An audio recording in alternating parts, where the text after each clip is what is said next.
Hi hello నమస్తే అండి. Ragini vlogs కి స్వాగతం. అందరూ ఎలా ఉన్నారండి? బాగున్నారా? ఈ రోజు వీడియోలో నేను దొండకాయ టమాటా కర్రీ టేస్టీగా ఎలా చేయాలో చూపించేస్తాను. వచ్చేయండి.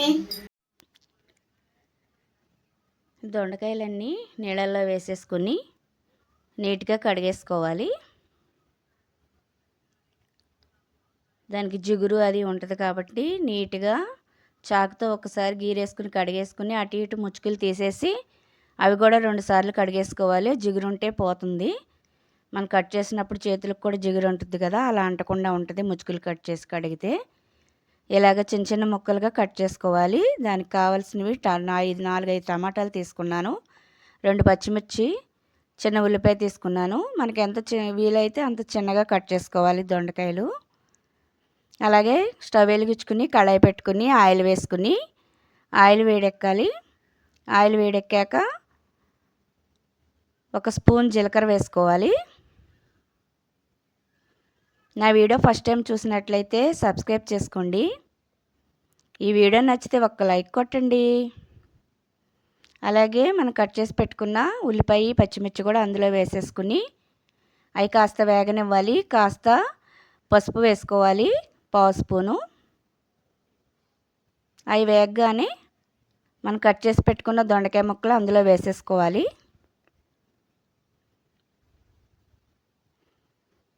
ఇలా చేస్తే మాత్రం చాలా టేస్టీగా ఉంటుంది ఈ కర్రీ. మీరు కూడా ఒకసారి ట్రై చేయండి. ఎలా వచ్చిందో కామెంట్ పెట్టండి. ఎప్పుడు ఫ్రై పులుసే కాకుండా ఇలాగ కూడా వండుకోవచ్చు. చాలా చాలా టేస్టీగా ఉంటుంది. దీనికి టమాటాలు కొంచెం ఎక్కువ తీసుకోవాలన్నమాట, అప్పుడే కర్రీ టేస్టీగా ఉంటుంది. ఫస్ట్ దొండకాయ ముక్కలు వేసాక ఉప్పు అది వేయకుండా ఒక 5 నిమిషాల పాటు మూత పెట్టేసి మగ్గనివ్వాలి. మధ్య మధ్యలో అడగంటకుండా తిప్పుకుంటూ ఉండాలి. మూత పెట్టుకుని ఆవిరి మీద ఉడకనివ్వాలి అవి మొక్కలు. కొంచెం దొండకాయలు కరకరలాడతాయి కదా, కాస్త మగ్గాలంటే ఫస్ట్ ఉప్పు వేయకుండా మగ్గబెట్టుకుంటే త్వరగా మగ్గుద్ది దొండకాయ. అడగంటకుండా మధ్య మధ్యలో తిప్పుకుంటూ ఉండాలి. అలాగే మనం కట్ చేసి పెట్టుకున్న టమాటాలు అందులో వేసేసుకుని టమాటాలు వేసాక ఇప్పుడు ఉప్పు వేసుకుందాం సరిపడినంత. ఉప్పు వేసాక ఒకసారి గరిటతో తిప్పేసుకుని మూత పెట్టేద్దాం.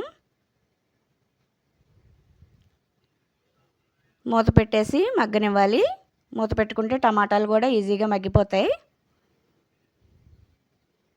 అలాగే మరొకసారి తీసి ఒకసారి తిప్పేసుకుందాం. అడుగంటకుండా తిప్పుతూ ఉండాలి కర్రీని మధ్య మధ్యలో. ఫస్ట్లో హైలో పెట్టుకోవాలి, తర్వాత సిమ్లో పెట్టుకుని టమాటాలు వేసిన కాడ నుంచి సిమ్లో పెట్టి మగ్గనివ్వాలి కూరని.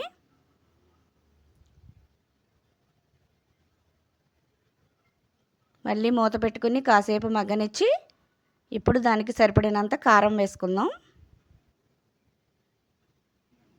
మీ టేస్ట్కి సరిపడినంత కారం వేసుకోండి.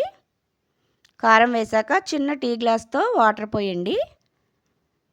చిన్న గ్లాసులు సరిపోతాయి, మరీ ఎక్కువ పోయకూడదు, టేస్ట్ బాగోదు కర్రీ. వాటర్ పోయకుండా కూడా వండుకోవచ్చు, బాగుంటుంది. కాకపోతే దొండకాయలు కాస్త మగ్గడానికి కొంచెం వాటర్ పోసుకుంటే చక్కగా ఈజీగా మగ్గిపోద్ది, కర్రీ కూడా టేస్టీగా ఉంటుంది.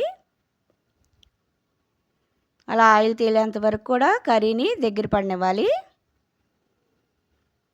కారం వేసాక మధ్యలో మరొకసారి తిప్పుకొని మూత పెట్టి కాసేపు మగ్గనిద్దాం.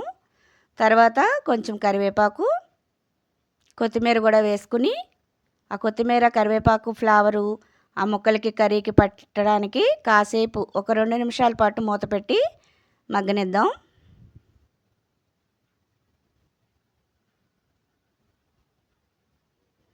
ఈ కర్రీ అయితే టేస్ట్ చాలా బాగుంటుందండి. మీరు ఒకసారి ట్రై చేయండి. ఇలాగా దొండకాయ తినని వాళ్ళు కూడా ఇలా వండితే తింటారు. కొంతమందికి దొండకాయ అంటే ఇష్టం ఉండదు కదా. ఇలాగ ఆయిల్ తేలేంత వరకు కొత్తిమీర కరివేపాకు కూడా వేసుకున్నాక కాసేపు మగ్గనిస్తే సరిపోతుంది. అంతేనండి, టేస్టీ అయిన దొండకాయ టమాటా కర్రీ రెడీ అయిపోయింది. గిన్నెలోకి తీసుకుని సర్వ్ చేసుకోవడమే. ఈ వీడియోకి ఒక లైక్ ఇవ్వండి. అలాగే టేస్ట్ ఎలా ఉందో కూడా మీకు టేస్ట్ చూసి చెప్తాను. ఒకసారి మీరు ట్రై చేసి నాకు కామెంట్ పెట్టండి.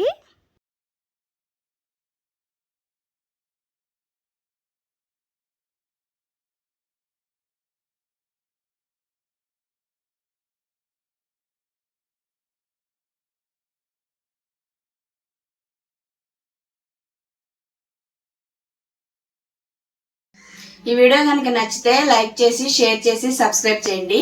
ఉంటాను. బాయ్.